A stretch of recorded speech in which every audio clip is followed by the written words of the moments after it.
Ayan, so magandang araw po sa ating lahat. This is Majem TV. Ayan, kung sino pa po yung mga hindi nakapag-subscribe po, pwede na kayong mag-subscribe para mapanood nyo po lagi yung mga ina-upload kong nature lover, tutorial at saka mga pinupuntahan kong iba't ibang lugar.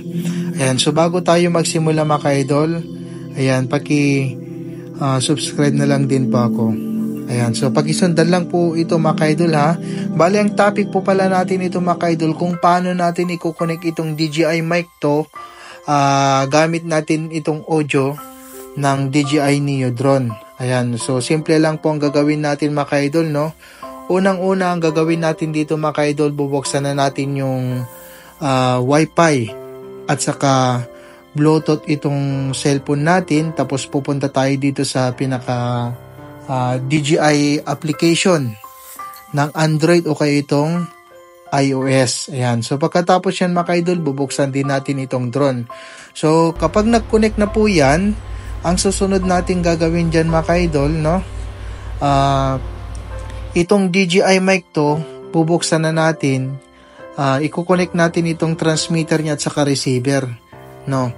So pagka-connect itong dalawa na ito, isaksak na natin itong pinaka iOS natin dito sa cellphone. Tapos pagka-connect nito mga idol, pwede na natin gamitin. So, yun lang ang gagawin natin mga idol, kasi automatic na yan. Pag pinalipad na natin itong drone, automatic nang nagkaka-audio.